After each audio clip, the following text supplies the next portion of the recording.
Bismillahirrahmanirrahim. Assalamualaikum warahmatullahi wabarakatuh. Bertemu kembali dengan saya Dedi di Gunlar Channel. Oke, pertemuan kali ini seperti janji saya kemarin, yaitu kita akan mencoba membahas tentang cara bagaimana membuat logo padi dan kapas ya. Tentunya kita akan menggunakan CorelDRAW aplikasinya. Jadi misalkan teman-teman punya CorelDRAW X7, X5 ataupun X4, tetap bisa digunakan ya. Jadi ikuti langkahnya, semoga bisa bermanfaat bagi semuanya. Oke, kita buka ya Corelnya. Kebetulan di sini kita pakai Corel yang X7 ya. X7. Nah, kita akan membuat logo seperti ini. Oke. Nah, kita akan membuat logo padi dan kapas seperti ini. Nah, langkah yang pertama adalah kita membuat sebuah bulir padi seperti ini. Kita membuat bulir padinya. Nah, caranya adalah kita membuat sebuah lingkaran. Nah, seperti ini. Nah, tekan Ctrl dan Shift ya ketika kita membuat sebuah lingkaran supaya presisi dia. Jadi seperti ini. Oke. Kita sekarang adalah mengcopy paste lingkaran ini seperti ini. Nah, cara mengcopy paste kita kalau bisa pakai mouse ya, pakai mouse. Kita klik kiri, lalu geser, setelah pas kita klik kanan. Oke. Jadi dia akan copy paste secara otomatis. Nah, langkah selanjutnya adalah kita blok. Oke, kita blok lalu kita pakai yang intersect ini ya. Itu di sana. Intersect seperti ini. Nah, fungsi intersect ini adalah memotong dua objek secara langsung. Jadi nanti diambilnya yang terpotong di sini. Nah, oke. Jadi dia dapat seperti ini. Oke. Langkah kedua adalah kita merotate bagian bulir padi ini. Di sini bisa pakai ini ya. Ini misalkan taruh di angka 45 ya, 4 derajat. Seperti itu. Lalu kita copy paste. Kalau di keyboard pakai Ctrl C, Ctrl V ya. Lalu kita mirror bulir padinya.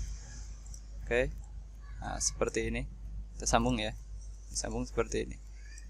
Oke. Nah, kita udah dapat bulir padinya untuk objek seperti ini.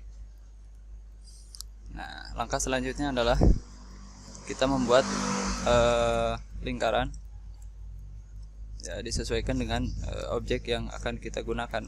Lebarnya ya terserah teman-teman ya, misalkan seperti ini. Lalu masih di area centang seperti ini, area lingkaran ini kita pilih yang ini ya, yang arc ya. Oke, maka dia akan terpotong seperti ini. Lalu kita pilih yang Shape Tool atau F10 kalau di keyboard shortcutnya. Nah, kita geser. Kita hanya butuh setengah misalkan, atau enggak setengah misalkan, kita butuh di sini. Nah, dia nanti seperti ini. Nah, langkah selanjutnya adalah kita menaruh bulir padi ini di tengah-tengah garis yang tadi kita buat. Nah, kita kecilin ya. Nah, yang bagian atas itu agak kecil. Kita kecilin. Nah, kita taruh di tengah seperti ini. Lalu klik kanan, klik kiri ya, klik kiri. Oke. Nah, setelah muncul ini, nah yang bulat ini kita pindah ke sini. Nah, oke. Itu fungsinya, jadi ketika kita geser atau kita rotate, dia akan tetap di tengah. Jadi kita samakan ya presisinya. Nah, setelah kalau misalkan udah beres matang, tinggal kita bikin yang buat di bawah. Nah, ini sama ya. Ini ditaruh di tengah seperti ini. Lalu kita rotate kembali. Atur sedemikian rupa supaya dia tampak ke rata tengah. Dan dia posisinya harus agak gede ketimbang yang di atas. Jadi kita gedein. Oke. Seperti ini. Kalau misalkan supaya gede tetap seperti ini, teman-teman tekan Shift ya di keyboard, lalu geser pakai mouse. Nah, oke. Nah, kalau kira-kira misalkan udah cukup, kita tinggal kasih, misalkan mau dikasih warna sekarang boleh kita kasih warna-warna kuning ya. Oke, lalu kita pilih blend tool. Blend tool itu ada di sini posisinya, dia drop shadow, counter, blend, distort, flop. Nah ini di menu yang ini kita pilih yang blend, lalu kita seret dari yang bawah ke atas, yang bulir padinya, hingga muncul tampilan seperti ini. Oke, nah, maka setelah itu presetnya kita pilih yang loop blend. Oke, maka dia akan secara otomatis mengikuti garis yang tadi kita buat. Nah kalau misalkan nanti ini lebih, kita atur di sini ya, seperti itu. Nah misalkan 85 terlalu lebih dan 80 juga kurang misalkan, berarti dia ada di antara angka 80 sampai 85. Kita coba misalkan 83. Nah dia kurang dikit ya, kurang dikit berarti dia lebih dikit, misalkan kita coba 82. Oke. Nah jadinya seperti ini. Nah kalau misalkan ini bulir padinya kurang, kita tinggal tambah ya, tinggal tambah di sini. Ini bulir padinya. Oke. Nah kita tinggal tambah sesuai keinginan kita. Ini ada angka 30 misalkan. Jadi kalau misalkan kurang ya tinggal dikurangi yang pakai panah yang ke bawah. Seperti itu. Nah dia sudah jadi untuk logo kapas, logo padi, sorry. Oke, sekarang langkah selanjutnya adalah kita membuat logo kapas seperti ini. Caranya adalah kita bikin lingkaran seperti ini. Kita bikin lingkarannya ya pakai yang ini, yang ellipse tool. Kita bikin lingkaran. Oke, kita copy paste seperti ini. Caranya seperti tadi ya. Kalau copy paste pakai mouse, dia klik kiri, lalu ketika sudah diseret klik kanan. Nah maka dia akan copy paste. Nah selanjutnya kita bikin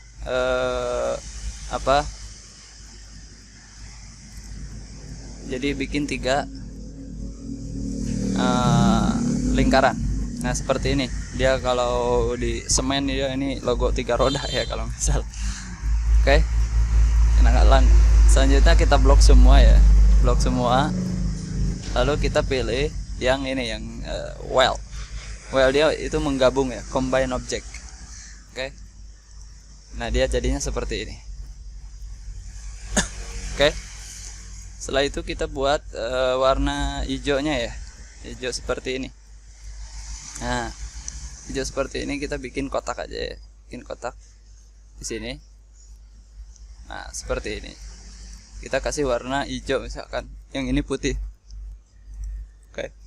Nah ini kita harus kirim objek ini ke atas. Kalau di keyboard Anda teman-teman bisa klik Ctrl lalu peg up seperti itu. Nah kalau misalkan udah beres, nah kita lancipkan ya, karena memang di sini juga lancip ya. Ini contohnya lancip. Anda tinggal pilih ini, lalu klik kanan, convert to curves. Dia tinggal add ya di sini, klik add. Lalu kita seperti ini, ataupun Anda bisa membuat segitiga ya di atas. Nah tinggal klik seperti ini, lalu kita pilih yang two curves. Oke, kita belok-belokin aja lah sesuai teman-teman ya. Oke. Nah dia jadinya seperti ini ya, kurang lebih. Kalau misalkan model kapasnya seperti ini. Nah, kecilin ya di grup. Nah kita untuk ininya, lainnya copy dari sini aja. Kita balik misalkan pakai mirror ya, nah, nanti seperti ini. Tapi ya caranya sama, kita taruh ini di atas. Jadi ingat ya, yang paling atas itu kecil, agak kecil deh. Sorry, ininya pindah. Oke, itu untuk yang atas ya. Itu ini untuk yang bawah, kita agak gedein dikit ya. Oke. Nah, seperti itu.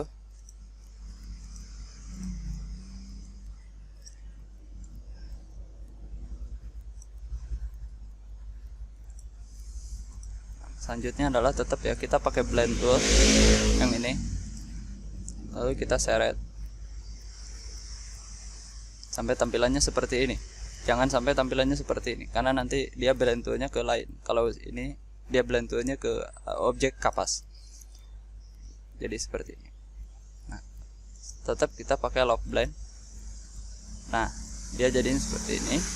Lalu kita atur lagi sama seperti yang pertama, 85 kurang 90 lebih, berarti dia di atas 85, di bawah 90, kira-kira 88 misalkan, kita cek aja.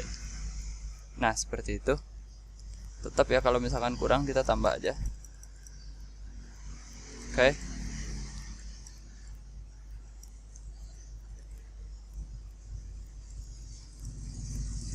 Ya jadi seperti itu teman-teman, caranya membuat logo padi dan kapas. Tinggal diatur ya oleh teman-teman. Nanti misalkan tinggal di setting aja. Kalau ini kurang, tinggal terlalu lebih, ini dipotong aja ya. Potong. Ya caranya pakai ini ya. Untuk yang ini masih di ungroup dulu. Pakai yang shape tool, kita geser aja seperti itu. Nah kalau misalkan muncul garis yang ini, kita klik aja ini yang arc, nanti dia hilang. Oke, itulah cara membuat logo padi dan kapas ya di CorelDRAW X7. Tapi teman-teman juga masih bisa menggunakannya di Corel X5 ataupun X4 ke X5 ke bawah ya, masih bisa dilaksanakan. Oke, sekian dari saya, semoga bermanfaat. Terima kasih. Assalamualaikum warahmatullahi wabarakatuh.